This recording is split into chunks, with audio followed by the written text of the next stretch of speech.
All right. Hello, everyone. Welcome to this week's edition of A Sip of Knowledge with Marty Duffy, Liz Rhoades, and Lou Bryson, plus this week's special guest, Lisa Wicker from Widow Jane Distillery in Brooklyn, New York.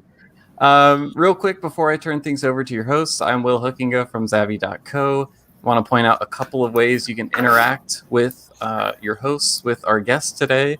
On the right, you'll see a chat box. Feel free to say hello. Let us know where you're tuning in from. At the bottom, there's a button that says Ask a Question. So if you have any questions for Lisa, for Liz, for Marty, for Lou, feel free to enter those into the question box, and I will relay them over to your hosts. And then last but not least, feel free to share the event. Invite your friends to come hang out and join us. There's a button at the top right that will let you do that. But with all that said, Marty, Liz, Lou, I will turn things over to you now. Thank you, Will. You're the best producer I've ever had. Hi, everyone. My name is Martin Duffy. I'm a former master of whiskey for Diageo, many years passing. I'm also a former brand ambassador for Benedictine. Boom. Buy it. There it is.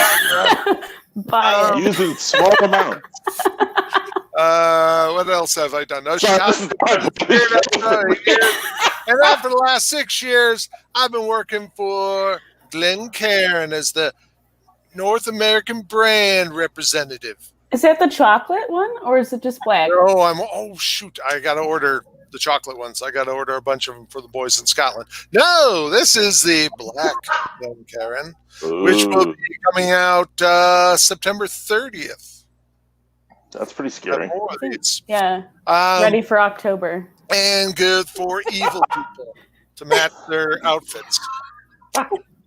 Lisa. Oh, look, all of you guys. All evil. All black. Okay. So, Lizard. Yes. Thanks, Marty. Thanks, everyone, for joining. I'm Liz Rhoades, technical distiller and spirit consultant. I have just over a decade of experience in alcoholic beverage, ranging from beer, rum, vodka, my personal favorite, though, and expertise is in whiskey. I spent most of my career at Diageo, but now I'm currently founder and principal at Spirit Safe Consulting. And if you'd like to learn a little bit more, there's actually a link to my website down in the About the Host section. So check it out. Moving over to Lou. Thank you. Thank you, Liz. Thank you, Marty. Thank you, Lisa. I'm Lou Bryson. I write about this stuff. I'm a whiskey writer, drinks writer. Yes, this is the latest, the greatest whiskey masterclass. My book, The just came out in February. Great reviews, great book. Before that, for 20 years, I was the managing editor at Whiskey Advocate. I'm currently a senior drinks writer at the Daily Beast. And, I do this too. So thanks for coming out. Based on our trial run yesterday, we got a great show coming up. Marty, take it away. Hi, thank you, Lewis.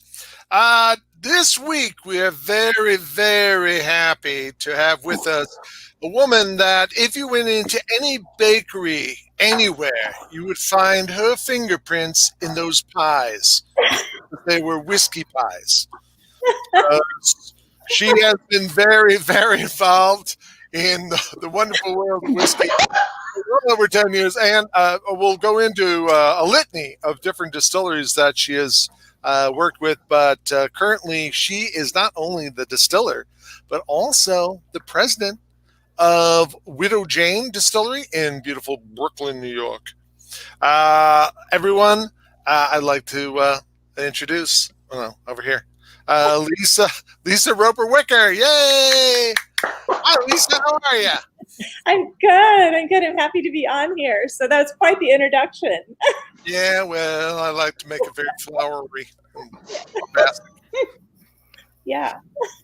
Lisa, we talked about this yesterday briefly, but I'd love to go into more detail about your journey into how you, Lisa, I think, tell us what you used to do back in your former life and how it led into what you're doing today. Because I'm the mother of 3 grown children. Is that Oh, I like when you called them old children. Gross. They are old. My children are old. Yeah. They're old. So old. Yeah. Yeah. Oh my gosh. Yeah, it's such a weird story, and it's a snooze, So We'll be the judges of that, all right? Just yeah, get with it. sometimes I wake up in the morning, I'm like, am I allowed to drink on this show, and can I cuss? Yes. Yes. At the same time, if you want. Yeah. Yeah.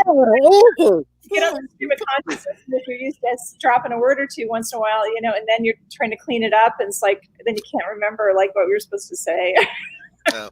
Distillers, pirates, you're both allowed. Drink and swear as much as you want. I wake up in the morning though, and I'm like, how the hell did this happen, and how do I know what I'm doing? And I don't know, so let's just get on with the day. I'll figure it out tomorrow, So, I look Sounds back. familiar. Yeah, imposters, complex. Yes. Yes. And Yes. I'm just stinking lucky, right? One of my friends growing up, his family was in the alcohol industry. They had a little tiny farm winery in Bloomington, Indiana, where I grew up, and it's the first time I got my head around the idea you could make alcohol for a living. His dad was a law professor and getting all the Indiana farm winery laws passed so that people could actually make it a viable business. And that was back in the late 70s and early 80s. And got married, had 3 kids, but I'd worked in a biology lab. I studied journalism. And back then, this is pre-PC, right? So I did their technical writing for them, and realized I probably should have studied science, but I was in that age group where, the chemistry professor, I kid you, or the teacher in high school, I kid you not, myself and another woman that ended up being valedictorian of our class and going to Harvard, another woman that was incredibly bright, and somehow I was tagged along in that group, but we would wait until the guys were told by the chemistry teacher what was like coming up on the test or something, because we go in before school and we wait for their leftovers. We'd have to wait and we wait and get their, isn't that crazy? So 2020 hindsight, I should have studied the sciences, but I just, this wasn't in the cards at the time. So married, 3 kids, lived all over, returned to the Midwest, and my background's in the arts, and I started a costume shop for a professional dance company, and Wow. yeah, and ran. It's a whiskey. It's kind of a natural path. Well, the arts and drinking are, they're very, they're It is. Ask Dashiell Hammett. He'll tell you. So, all this craziness, but coming back to the area, a man that had a winery there, he knew I didn't mind getting dirty. I'd worked for the DNR with him at my summer job in high school and college on maintenance crew, right? So he knew I didn't mind. Cool. And he used to bug me, and before him, I worked as a farm. I got asked if I wanted to be a farmhand for a winery, and I was costuming in full nutcracker and cutting grapes during the day, and realized I needed to be outside more, right? So the person had been bugging me for years to come to work for me actually picks up the phone one time and calls me and says, when the hell are you coming to work for me? And I started working for him at 3 days in wine production. I'm like, this is what I was supposed to be doing all along. Yeah, it was just like, I just remember that day completely. And soon on, the man that trained me to make wine, I was there 8 years, was ridiculously intelligent and a good person to start with. And he introduced me to Ellie Butts. I was a retired Purdue professor, and fortunately she looked out after me and was my first mentor in the industry. And now she was still in her retirement, works for Lala Man Yeast, and is just a remarkable person. And so, like I said, she was always at the other end of the phone when I had a question, when my boss got, mad at me, told me to get my effing things and go home some days, Yeah. So, one day it was really bad. He told me that after like 5 years in, he's like, get your stuff and go home. And, and like, oh, I thought, did I get fired for the day or am I fired forever? So I go back the next day, I get my truck, I drive back, and he's waiting for me in the driveway. He's like, my wife said you wouldn't come back. I said, my God, I have to. So was it a test or? Yeah. least I got to clean out my desk. He's like, there's a bottle of bourbon for you on your desk. Get back to work. And he is the one that really piqued my interest in whiskey, outside of the old early, Jack Daniels with everything kind of days. And he was a bourbon drinker, and I really introduced me to a lot of stuff and got my interest peaked in distilling and just the distillation process. And he and his son and I were the production team, and we kind of put a proposal together for a still. And his wife's, being a very wise woman, said, "No, not the three of you in a still. It's not a good plan." And so there might have been, let's just say there might have been a couple of fire incidents before we made the proposals. Yeah, we did have to put out a forest fire that we started ourselves, and we did. Oh my God! What the hell? And this was in Indiana? Yeah, this is in Bradford. Yeah, there's nothing to burn in Indiana. Oh yeah, in southern Indiana, it's hilly and wooded, right? So anyway, There are parts of Indiana like that.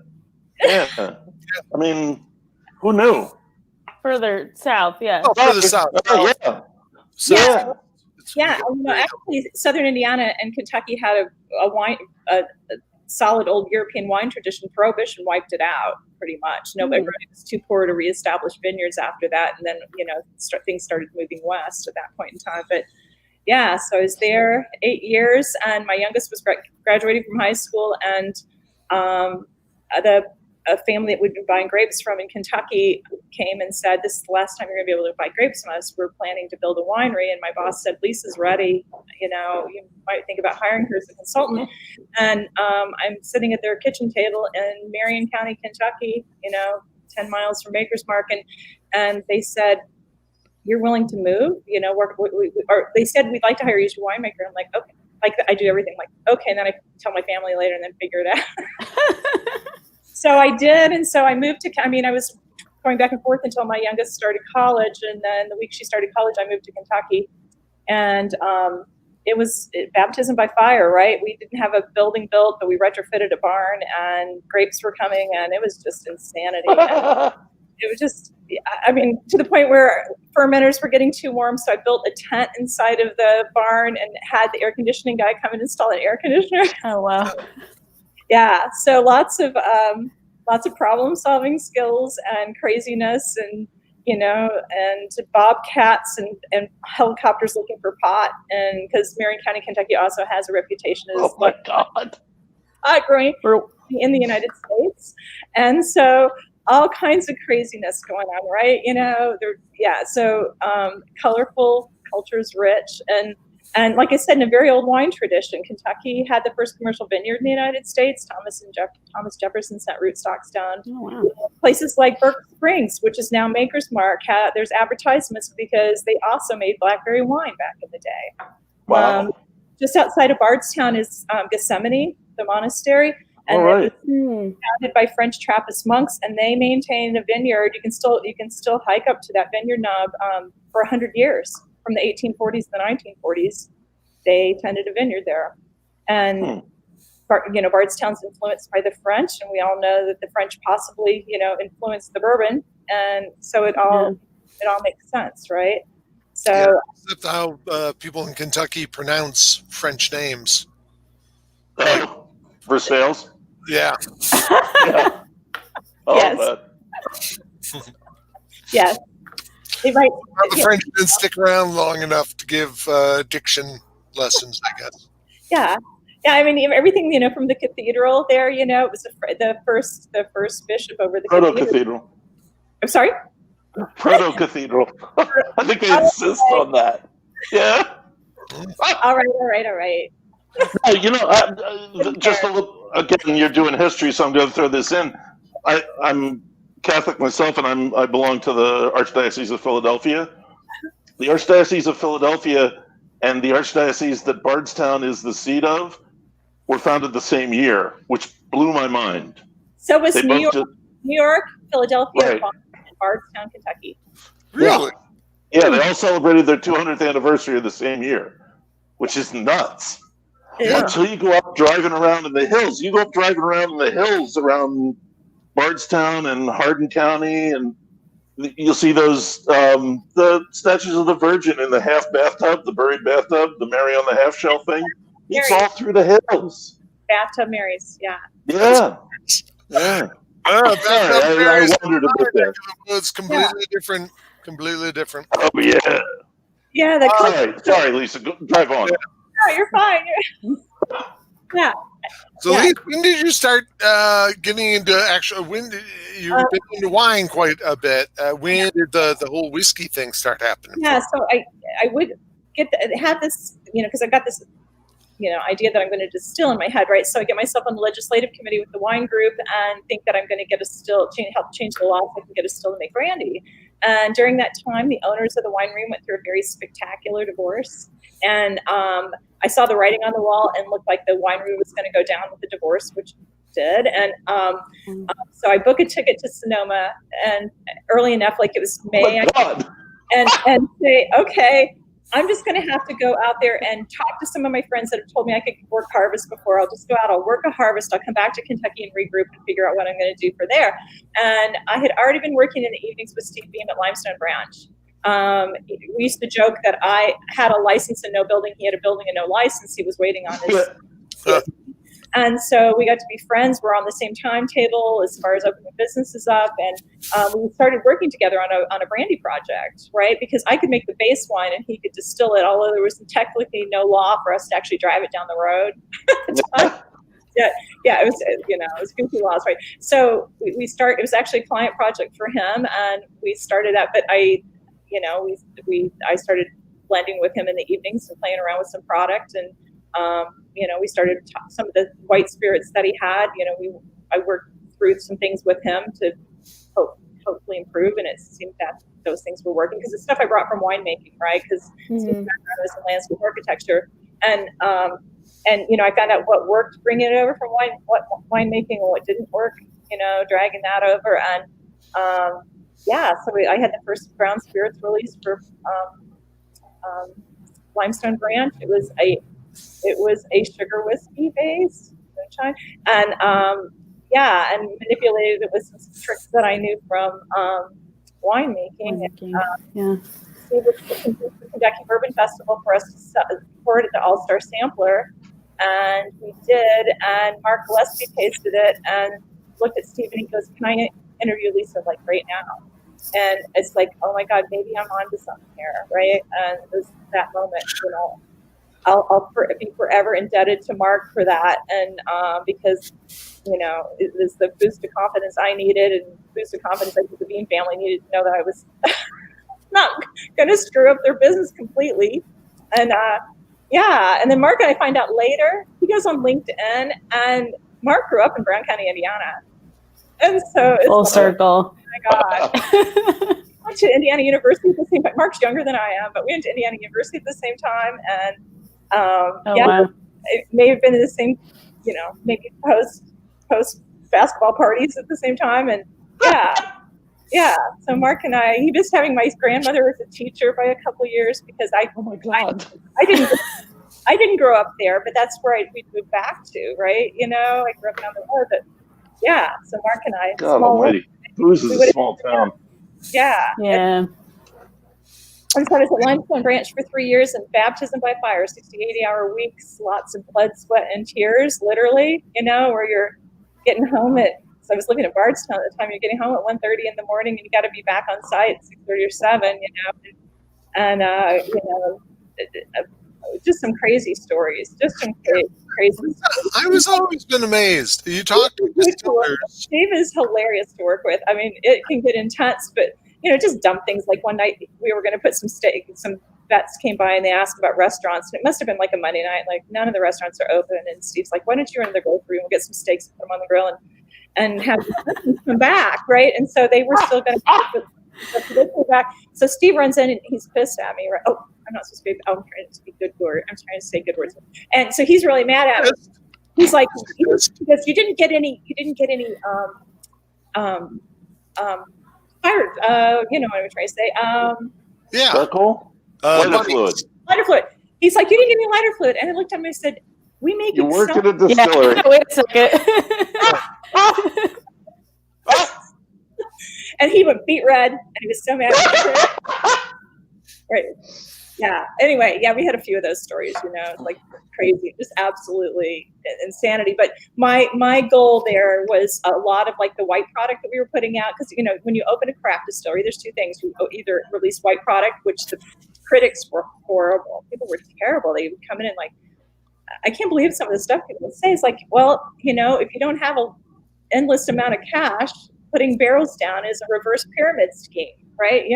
It's like keeps spilling out the door. It's not coming in. And that, or you source whiskey. And they decided that they would start, with white product. And so my goal was to get all of those formulas tweaked and improved and that sort of thing. And we picked up a lot of client work doing that and did some crazy products there. And so my goal was, there were some products that were pitched that were supposed to be artificially flavored. And my goal was to not artificially flavor them, was to what can I do with the real thing, to the point where, you make Steve drive you to Louisville and you hit Trader Joe's and Whole Foods and buy all the spices. He's like, do you need all this? Like, yeah, I need all of this. And so we started experimenting with all kinds of, teas and spices and everything else so that we could shift, some of the product that had been proposed. We never, made that stuff, but some of the stuff that had been proposed and do it in a natural route. So it was, it was priceless, right? Priceless experience, because we went through an arson fire together, that was terrible. And, what's with you and fires? I mean, seems like the little fires. Not a good combo. So Lisa, I'm just conscious of time because we haven't even got to your current job, and we still have a couple more distilleries to go on your list of many your journey. You are literally a journey woman. You woman who has traveled around the country. So after Limestone Branch, was it then down to Starlight? Yes, because I think I mentioned yesterday, I got fired when Luxco purchased Limestone Branch, right? And so then I got an offer from a really well-known distillery that I thought I was going to have to go back to winemaking, right? And I loved winemaking, but not like I love distilling. And it's like, okay. And a person picks up the phone and calls me and said, I heard you're on the market. And it's like, the distillery just like blew me away. And so I talked to them, and I would have had to move from Bardstown, but I was willing because it was such a remarkable position. And then my mentor is Dave Sherrick. Dave's the guy that put back together. Yeah. And I got lucky, and I met him 9 years ago, and he saw something in me, and he's been amazing. Right. And so he was just having a conversation with Ted Huber. It's like, I'm looking for a distiller, and Sherrick's like, oh, I know this person, and Ted, I know Ted for years because of winemaking. He's got an established 35-year-old winery, and so he'd added a grain distillery. They were going to distill heirlooms, and so Ted and Dana Huber, I met with them, and they blew the other offer out of the water, not necessarily monetarily, but with what I was going to be able to do there. And it was quite the wild ride. We had a rum project that got out of hand. In what way? Yeah, you can't just drop that. Yeah, but other things happen too. Yeah, that was a crazy project. It was fun. Oh my gosh, it was fun. And then, of course, laying whiskey down, and we did 4-grain bourbons, and we did, all sorts of, we just did a little bit of everything right at first, and then sort of settled into bourbon mash bill and things like that, and thought I'd stay there forever. And then Drew Colsby, I ran into him at my children's house at a party, and he's like, Lisa, hey, I've been meaning to call you. How about coming back to Bardstown? And he connected me with a family that wanted to build the first craft distillery in Bardstown, Preservation. And so I oversaw that project with Distiller, and then went out on my own with Saints Monsters Consulting. That is named after my 2 grandsons, but don't tell my daughter. Wait, she's still Saints and Monsters? Saints and Monsters, yeah. And it's named after your grandson. Yes. Nice. Yeah, I got 2 grandsons. And so I had a client in Western Kentucky and 2 other smaller clients, and then Samson and Surrey called me, and they found me through the Mount Vernon project. I'd been there for a couple of years at that time. I've been there 4.5 years now with Mount Vernon, but Peter Cressy Ted Huber calls me and he's like, "Hey, Peter Cressy wants your phone number." I'm like, Dr. Cressy? He knows who I am and he wants my phone number? One of those surreal moments, like, how the heck does he even know who I? But Dr. Cressy spent, after running being charged discus, he spends his retirement in the library at Mount Vernon, and he'd been talking to Steve over direct. I think Steve's on here. Hey, Steve. Steve's watching. Yeah, Steve says hi. So anyway, Steve, Dr. Cressy talked to Steve, and he's like, you might want to talk to Lisa, and so that's how I got connected to Robert Furness Rowe, my boss, and he called. So Dr. Cressy calls me. I was in boiler school. I decided I needed to enroll in boiler school, so I have college credit hours in boiler at West Kentucky University. As one does. Nice. Wow, boiler school. They must have great dances. What were the frats like? Boilermakers. Guys. It was like olive gym themed campus. Yeah. So yeah, and he's telling me about this project, and then Robert calls me a few days later, and I tell him no, he wants somebody to move to. We have a great conversation, but I'm like, I still have too much to learn. I got to stay in Kentucky. And then he calls me a couple weeks later, flies to Bardstown, takes me to dinner. I'm like, I'm going to go to work for this guy. So I was a consultant for a year. We agreed that I'd keep my consulting business, and a year later, he asked if I dismissed my other clients and come on full time with Samson Surrey. And I was the vice president over all of our brands. We have 6 brands now, and then of distilling, vice president of distilling. And then, which, one of my girlfriends like, did you set out like in your life to say, I want to be president of a company? She's known me 30 years. She's like, I don't remember you saying like, I want to be president of a company. I'm like, no, I didn't know that. I didn't know I wanted to be. So I say yes, right? And so they moved me in the position I'm in now for almost two years. It'll be 2 years, November 1st. Oh, it's been that long. Distiller. Yeah, crazy ride, right? So yeah. Well, and for those who don't know, Widow Jane Distillery is in Brooklyn in a very cool old building. What was that building? There's a chocolate factory, and is the chocolate factory still there? No, I'm actually sitting because we're socially distanced. So my desk used to be upstairs. My desk is downstairs. This was where all the chocolate equipment was, because the chocolatier decided to go to New Jersey and open his own business. And so his owner sold off all the chocolate equipment. And so I needed to expand, right? Anyway, so the plan is for us to expand down the street. And with COVID, everything's flipped upside down right now. So, and we will continue to do that project, but just not right now. So we moved down here and working like crazy to get a staff of 8, and I have the most amazing. I inherited some of them and hired a couple others, and we're small but mighty team. What was that building prior, Lisa? Next door has always been like an apartment, and I think that there was like a storefront or something at the bottom, and that's our bar, right? And then the apartment's owned by another gentleman. And this side was the previous owner built this for his chocolate business, and he had another business. He made parachutes before he made chocolate. Wait a second. Just don't use them on a real hot day. Yeah. I'm not sure they're as aerodynamic, but that's better than nylon chocolate. So, or nylon chocolate stockings. Is this what you're talking about? I could get there. No, I mean, it has a great old feel to it. I mean, you have those square little windows and the wrought iron, and then you have the rick house is right across the street.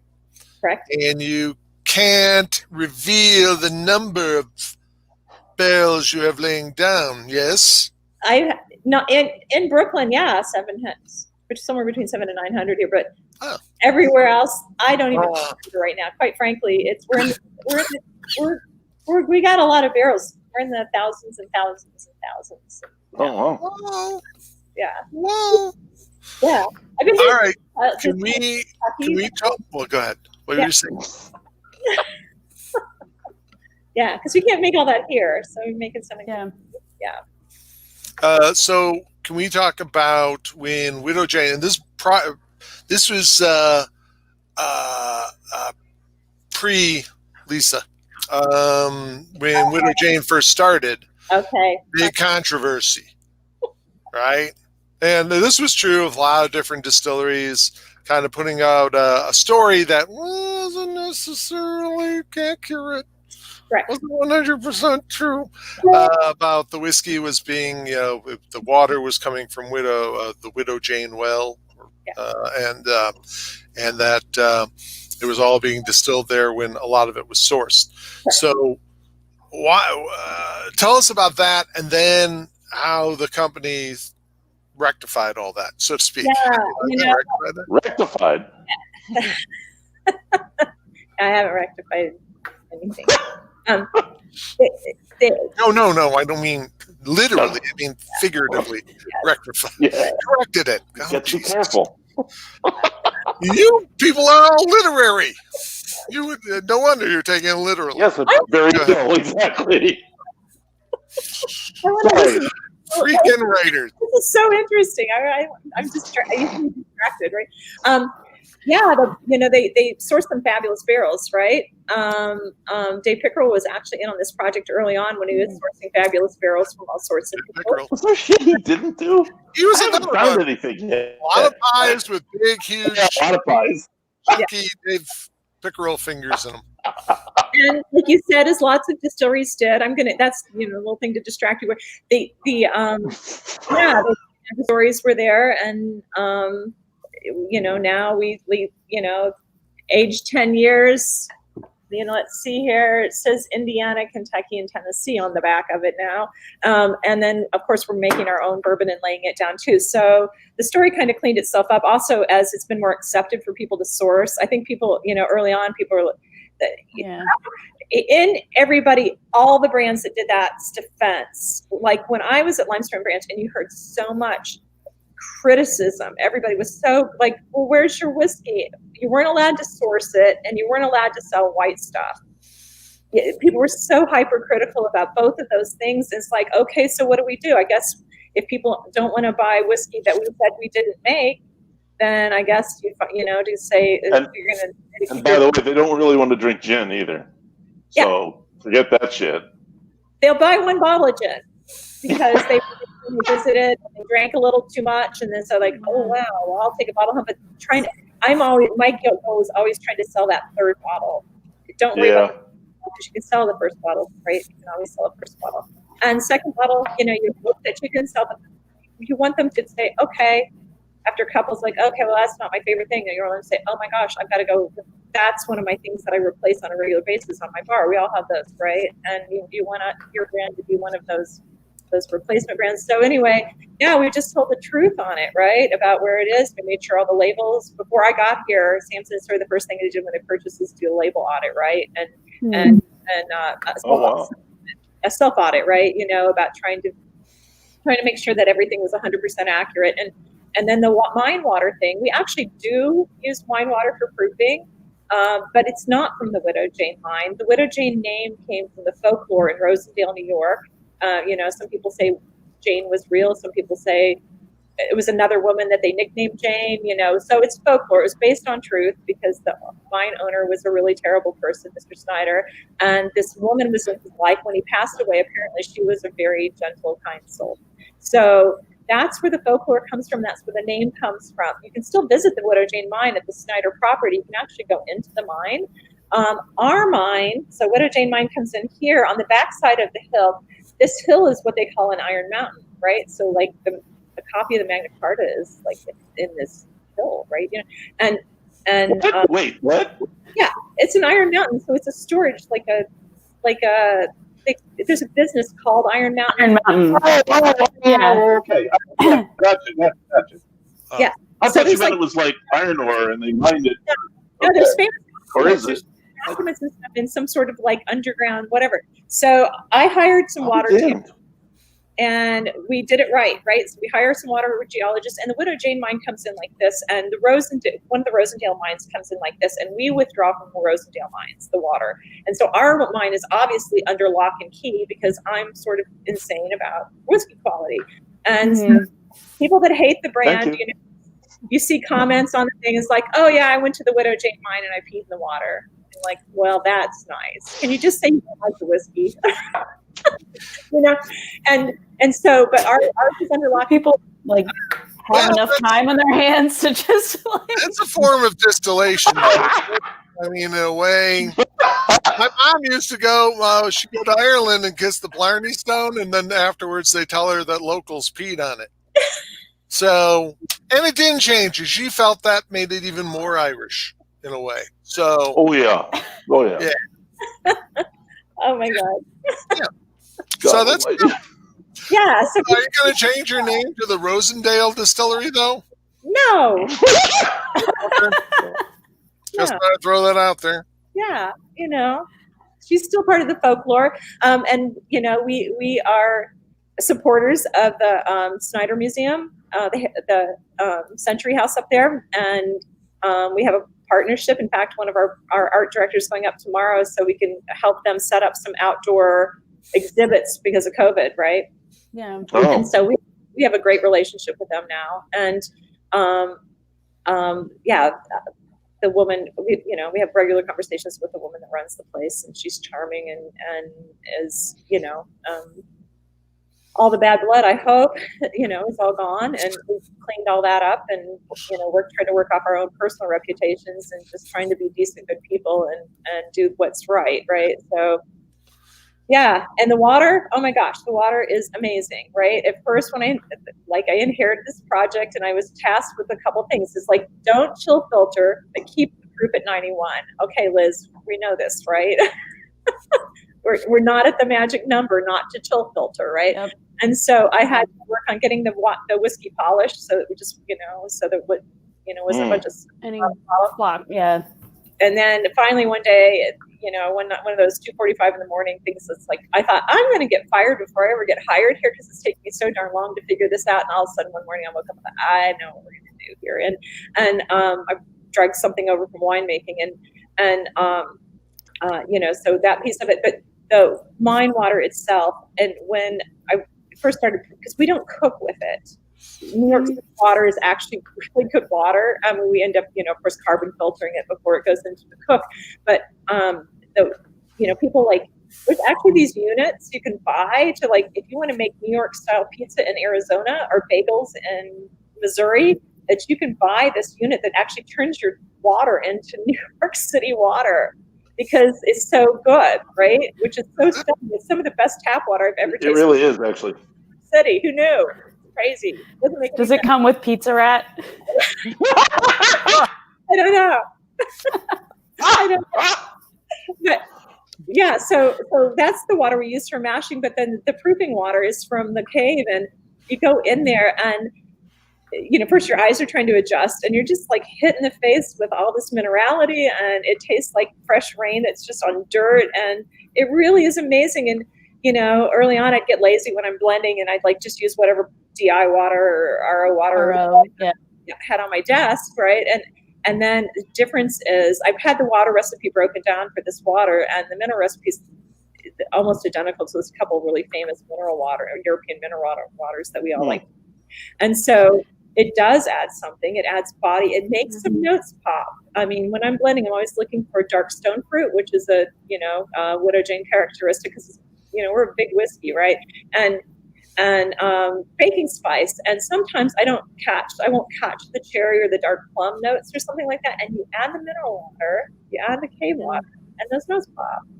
And so as far as our signature, and people are like, okay, this is sourced whiskey, but why does Widow Jane always taste familiar? And that is because it's crazy. And Liz, you probably know the science behind it. I don't, but it. Well, pH actually can have an impact to, different attributes from an aroma perspective as well. So I don't know if that has what your pH on your water looks like, but that certainly can have, an effect. So yeah, go ahead. I'm sorry. Oh, I was just gonna say I feel like maybe not online, but maybe offline in one of these our tech checks we've talked about.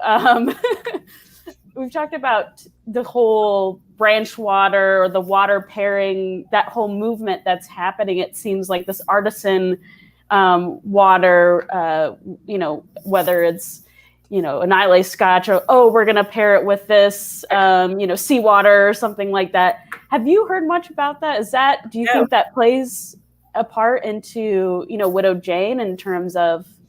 I think you and I need to have a conversation about that, because I am very intrigued with all of that. I don't know it, but I do encourage people, if they're just tasting their own cask strength whiskeys, like take one of the famous French green bottle mineral waters, let it go flat, and then take your cask strength whiskey and cut some of that with distilled water from the grocery store in the jug. If you've got a friend that's got some RO water available, grab some of that, and then use this flat mineral water, and you'll be. That's one of my biggest surprises. Yeah. So surprising how different and what notes it'll bring out when you're trying to cut that cask strength whiskey with these 3 different types of water, and they're all good. They're all good in their own way, but it definitely enhances certain notes in certain whiskeys. So is that a difference you can taste if you proof with RO or DI? You can taste the difference? Really? Yeah. That's not always. I'd like to try it. You'll be surprised. Yeah, just keep the samples the same. Keep the water samples. Yeah. And I don't know chemistry. That's what Liz is here for, is to tell me what happened. Well, I was going to ask a follow-up question in terms of minerals. So I always think about relating back to physical stability and calcium precipitation that can happen. Certainly, it's I think from a consumer perspective, and maybe let's have a conversation about that more around in vodka, where it's a clear spirit. So if you see sort of snowflakey calcium precipitation, obviously that's going to have a bigger effect on the consumer experience versus in a dark spirit like bourbon. I don't know because the whole chill filtering, not chill filtering, physical stability. Do you think that's becoming less of an issue as a consumer? Yeah, I think as people are learning, because I was tasked with that. I was told when I took over the brand that that's something I wasn't supposed to mess with. But yeah, I think the consumer is starting to understand. I think I was part of a little article with several different distillers in Whiskey Advocate last year, and that was what the conversation was about. And that it's every whiskey, when I was consulting, it's every whiskey has its own personality. So that doesn't. It's like natural wine. Natural wines are awesome if they're done well, but if they're not done well, or low sulfite wines, some of them are just crap, right? Because they if you metabolically manage, sulfites, they're going to bind themselves out, and you're not a problem, right? If you're not overdosing it, and it's the same thing. It's it's every whiskey has its own personality, and if it's really oily, fatty, sometimes that's nice, but sometimes it's off-putting, right? Yeah. Chill filter that and get rid of some of that, depending on what happened. I don't know how this is all going to translate. I don't cook mash like everybody else. I don't, I cook a lot cooler and longer and do a lot longer hold times on it. And I do that with heirlooms because they throw too much corn oil. And I've been in distilleries, all this corn oil on these heirlooms sitting on top of the ferment, right? And it burns in the still, and it tastes like burnt popcorn, right? And and so if you can make it a little cooler, then it holds on to the oils. I know some people call it trial and error. I effed everything up since I've started, right? So I had a conversion one time with Chad Huber and that's where I started experimenting with going a little bit cooler, because I ran to him. I was like, would you look at this? Because we're still using a refractometer because we're winemakers at heart, And so I ran it to him, and I'm like, he's like, are you kidding me? I'm like, yeah, look at this conversion. This is insane. And let's go. And so he comes back down with me for the end of the cook, and it's like, holy cow. And I tell him later, I'm like, yeah, I walked away and I didn't realize that the temperature, I hadn't dialed it in like it should be. It was a little bit longer than it was supposed to be. And and so the whole time I'm thinking, oh my gosh, I just got to go tell Ted that I just really screwed this one up. And it's like, okay. And I told him, I'm going to try it again. He's like, okay. And I did the next day, and it's like, wow. And so that's one of the things too, we do it manually, that I moved over to Mount Vernon. And because of those conversions, the yields went up, right? Because we get better conversions than they used to get. So,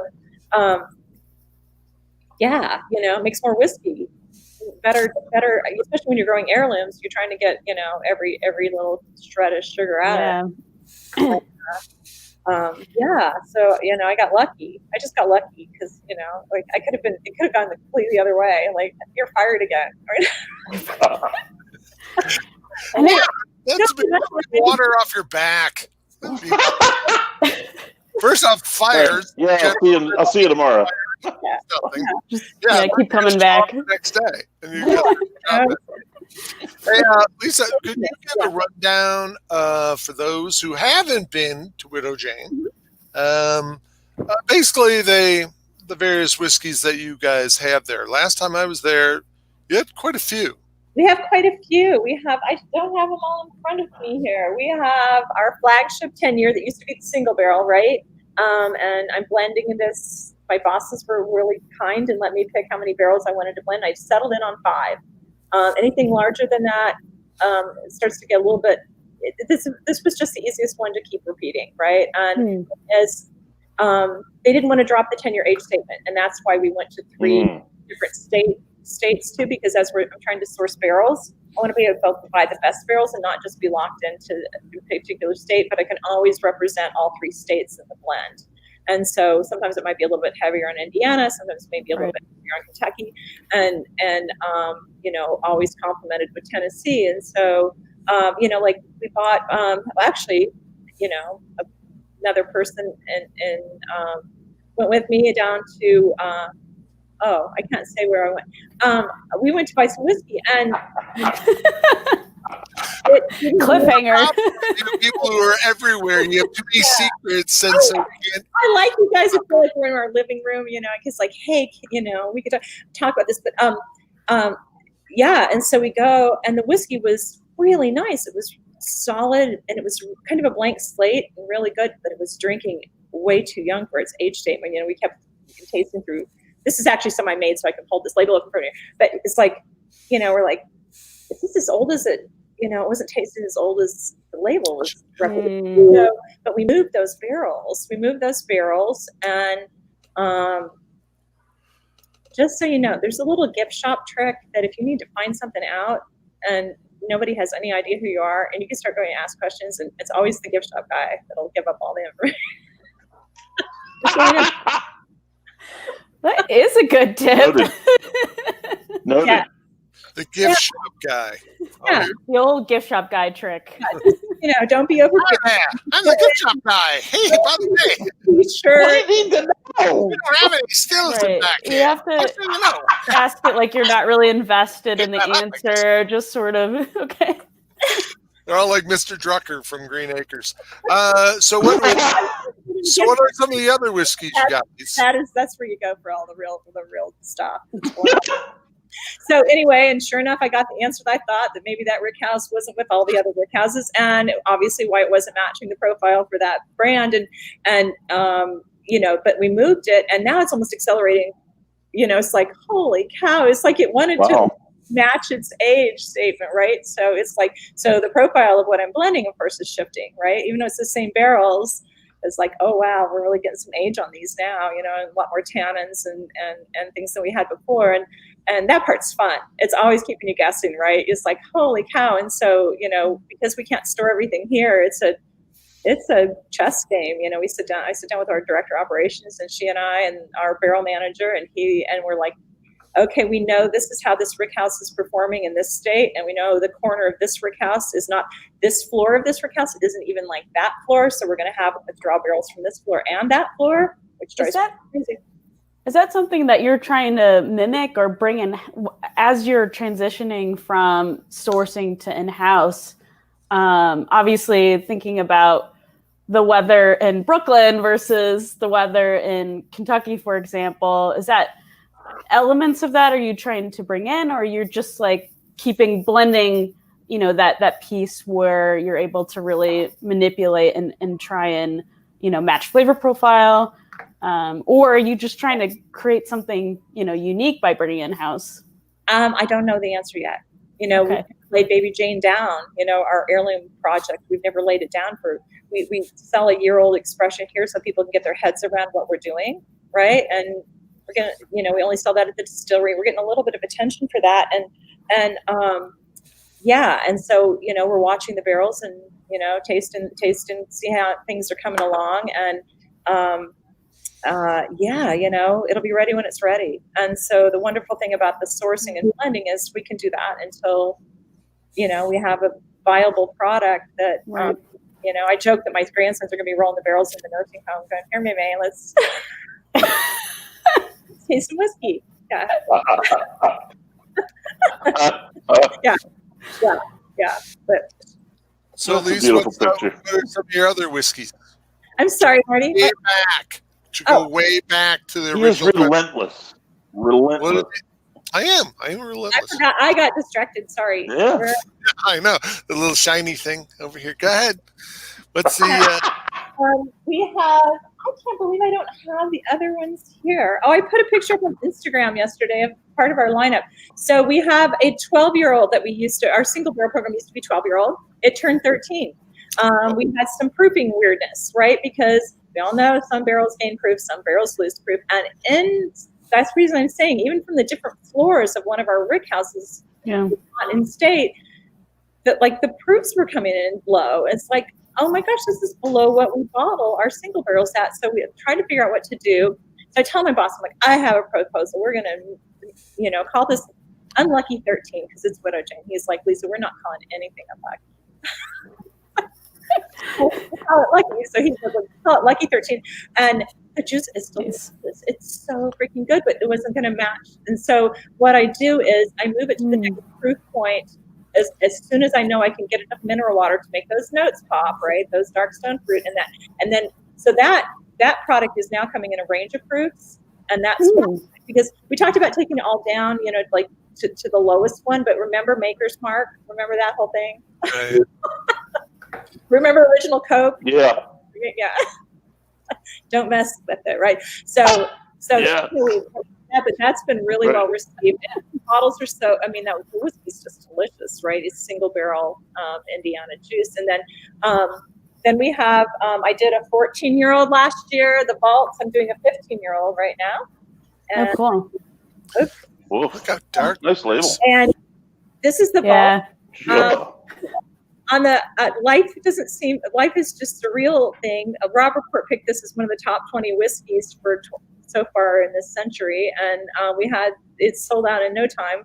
I rebarreled some of it in some 8-year-old air seasoned wood, and the guys at Zach Cooperage, because they're in Atherton, Kentucky, right in the old Seagram there, and Bert Zeimlich started that project. He'd been at Brown Forman. He starts the Cooperage there, and now his son Bruce and his grandson Zach run it. And there's a whole story that I love telling stories, and I can't tell that story because it's a really great story, but it's too long. And so anyway, they're on my front porch in Bardstown. I live in my house in Bardstown is on Main Street, and we're sitting in rocking chairs on my front porch drinking whiskey. And they mentioned, they're like, oh yeah, we have this 8-year-old air seasoned wood on the back of the lot. We don't know what to do with. Like, let's raise some barrels, and they know I like 53. Yeah, really. Make some freaking barrels with it. Yes, and so they know I like 53 gallons, and they like, Lisa. They call me like, we cannot. This wood's too brittle to raise a 53-gallon barrel. It's 3-gallon barrels with it, and we rebarreled some of this. This has got 14 and 15-year-old in it, and so we rebarreled some of the whiskey in it, and it's just not. That wood is not like anything you've ever tasted before. All the tannins are gone completely. It is like this really lovely, sweet, light campfire note thing that, so this year I call them like, what have you got on the lot? So they had some very interesting things. All of our barrels that we're laying all the Baby Jane down, they're all 2 to 4-year-old air season wood. And so we've got some remarkable barrels. I introduced them to the craft distilling world when they lost a major contract with one of the huge whiskey producers, and they lost it literally overnight. And somebody gave them my phone number and said, Lisa can tell you about the craft distilling world. And fortunately, they were just up the road when I was building the distillery in Bardstown, and we had lunch. And And they came to ACSA and ADI. They were actually even too late to sign up as vendors there, and got introduced, and they've been able to bring their business completely back. I mean, they were at a place where they're getting ready to lay off their experienced coopers, right? And so I just was in the right time. And so my thank you gift from them is I'm always first in queue, and I have a one of a kind barrel finish for our baby. So that's my thank you gift. Yeah, and and don't think I haven't like way overused my thank you gifts. I'm transparent about it though. I'm like, okay, guys, this is what I mean now. But they're amazing. And Athertonville, Kentucky, it's that old, like it's an old Stevens plant. There's been distillery was there before, and Steve Beam, when I was working for him, found documentation that Abraham Lincoln's father worked in that distillery when they lived. Oh my God! Oh, what? Yeah, I told you need to drive right around with Steve Beam, around the countryside. He needs to get go with him because he's just a wealth of of history and knowledge for all of that area down there. But yeah, that was really cool. I remember the day he found out. He was so excited, as he should be, right? Yeah.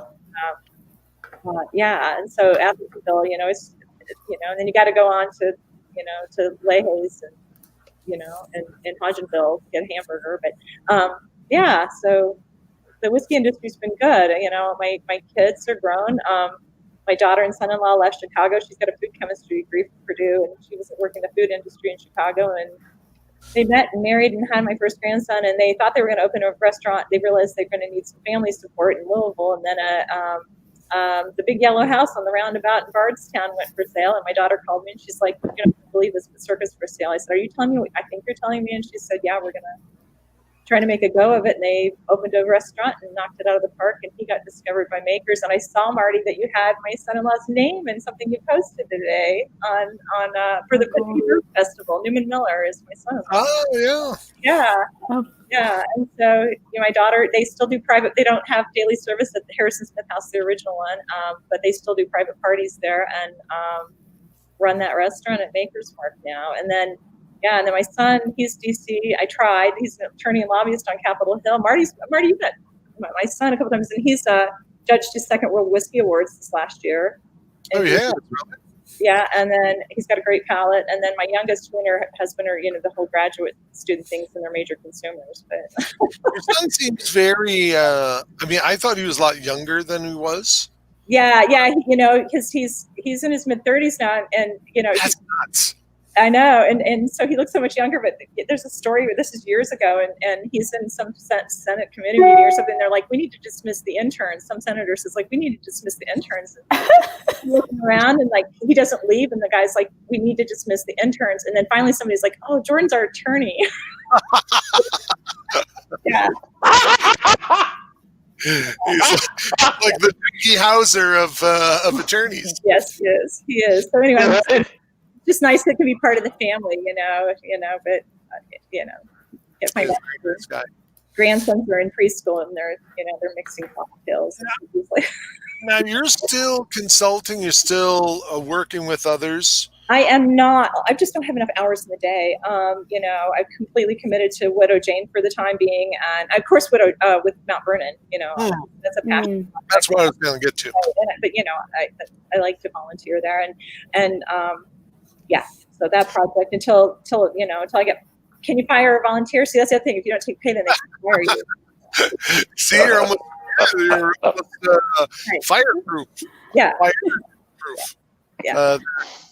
How do you compare that? I mean, for those who haven't been to Mount Vernon, it's the reconstruction of George Washington's distillery, and they do everything the way they would have done it in 1798.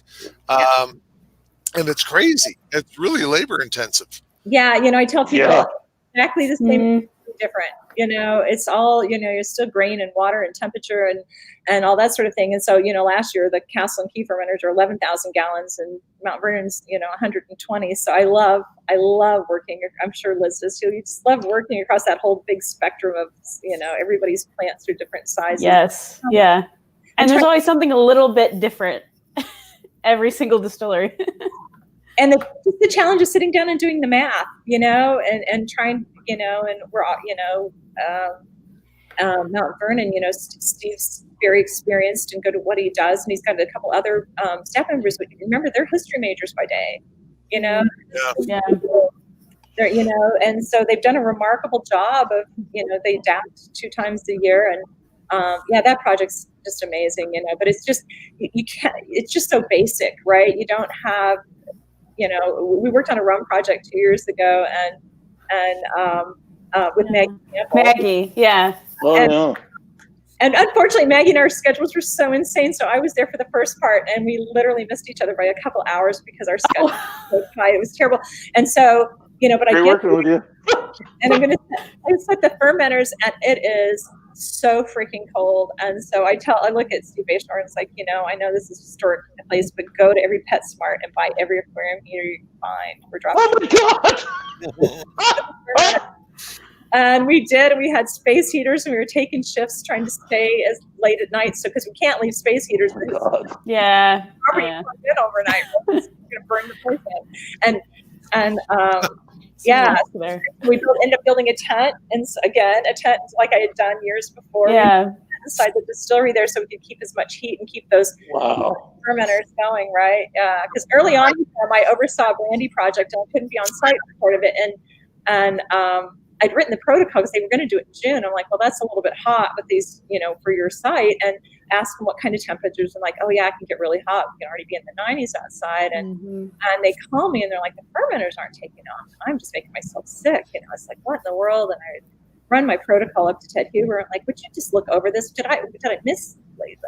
Maybe I've looked at it too many times. Maybe he's like, no, this looks good, Lisa. And I call the White Labs in California, and I run it by there. Like, no, we wouldn't do anything any different than this. Like, all of a sudden, I think, wake up in the middle of the night. It's like, I call, and I asked Steve, I'm like, what's the temperature, the ambient temperature? It's like, oh my gosh, we've had a cold spell. We've never been this cold. I'd written it so it wouldn't trash in the heat, right? That I had really high heat tolerant, yeast on it, and all sorts of things, trying to keep it, because oh my God. Steve says it was 11.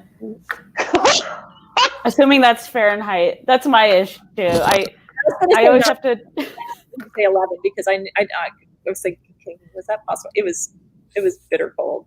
And then you're in the steam because we kept the boiler, that open boiler going, right, too. And so so you're wet, and then you're going outside, and your clothes are freezing. Oh my God!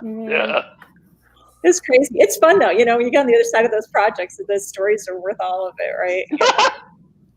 We done some stupid stuff. Yeah. It must feel like an accomplishment, though. You're freezing, you're real hot. Yeah, you fought the elements. Suffering. Yeah, but always says you're not a master distiller until you know what to do with the shits. He said everybody can learn good cooking, right? But can you handle if something goes wrong? Yeah. Handle major flu bugs staff, and you're only half staffed, and can you handle trucking problems, and can you handle everybody can go in and learn to distill with the grain there and the water there and everything as it's supposed to be, but can you see, Lisa, that's a good idea. That's the reason I still tell my head just won't. Root cause problem solve. I'm sorry? I said root cause problem solve. I'm referring back to our pre-show that we had an elaborate discussion about. But see, that's something good, Lisa. You guys should create a list of shits, because there's always been the discussion what makes a master distiller. Yes, and that's why I take the time. That's what shit is that you can't make a list because you sometimes just can't make things up. You don't know. You don't know. 100 of them. What happened? No. Yeah, 100 of them. And if you get like 75 out of 100, shits. Yeah. Distillery blows up. Oh shit, what do I do? Like a Dogs. decision tree or something like. The owner fires me when I come back the next day. Oh shit! Oh, that's no shit for the owner. Yeah. So Lisa, I did want to ask you about your heirloom project, but I realize we're already 5 minutes over, so that's probably not a good closer. But I'm sorry. That's okay. It's been a really interesting discussion.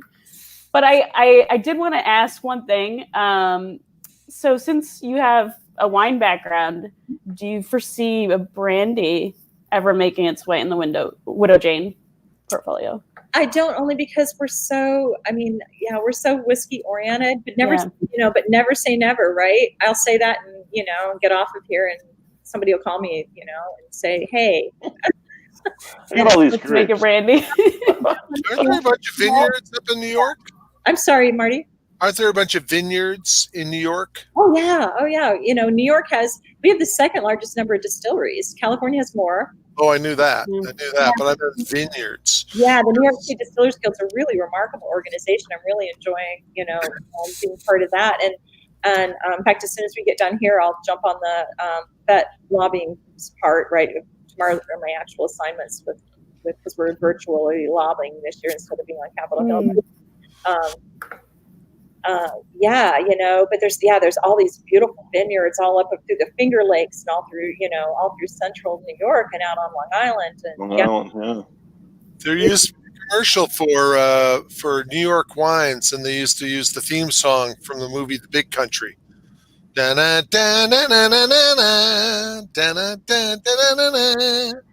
guys. Is this really making that up? No, it's true. I used to hear that song all the time. He just wanted to sing, like it's. Yeah, pretty much. Jane. Oh yeah, sweet Jane. I haven't gone through all of our products yet. I had a Rhoades. I have to do all this before I get off of here. Like, oh my gosh, I haven't talked about it. Yeah, that's right. We have 2 rye whiskeys, and I'm getting ready to maple barrel finished. So at least we gotta end it. But thank you so much for your time. You're obviously one of the busiest women in show business, in the whiskey business, anyways. Next to Liz. Liz is taking over. She was taking notes. So busy. Now she's gonna go consult there. By the way, who was it?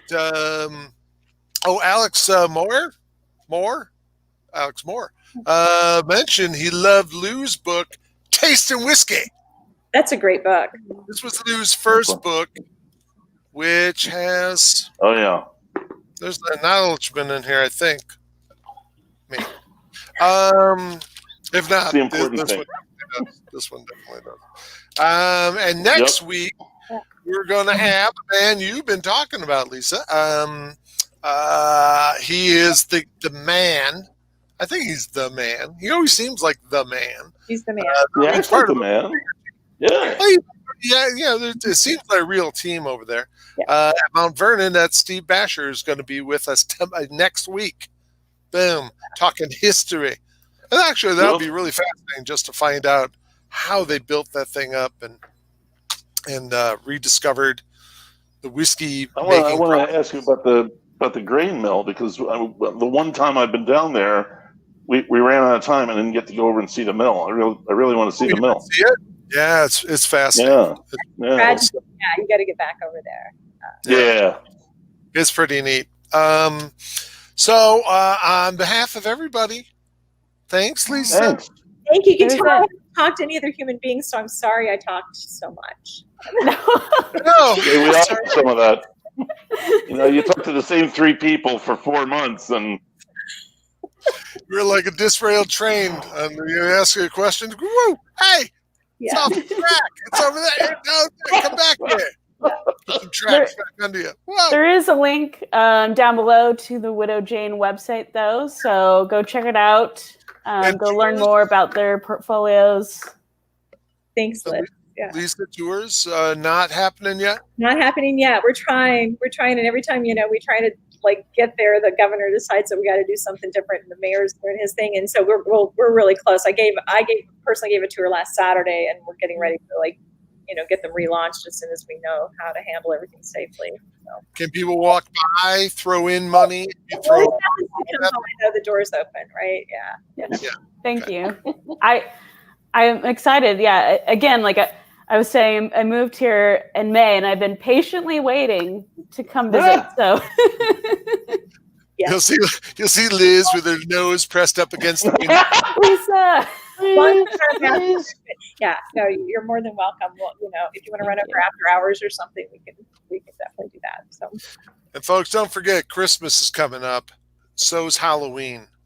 So Lou Bryson's books. Nice glasses. September 30th. Keep a lookout. Ooh, Black. the Black Glencairn. Hi, It's a Marvel supervillain, isn't it? Black Glencairn.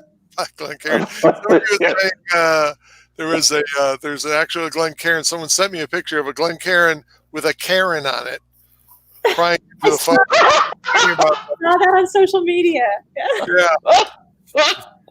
The Glencairn or the Glen. Oh man. That's what. Karen.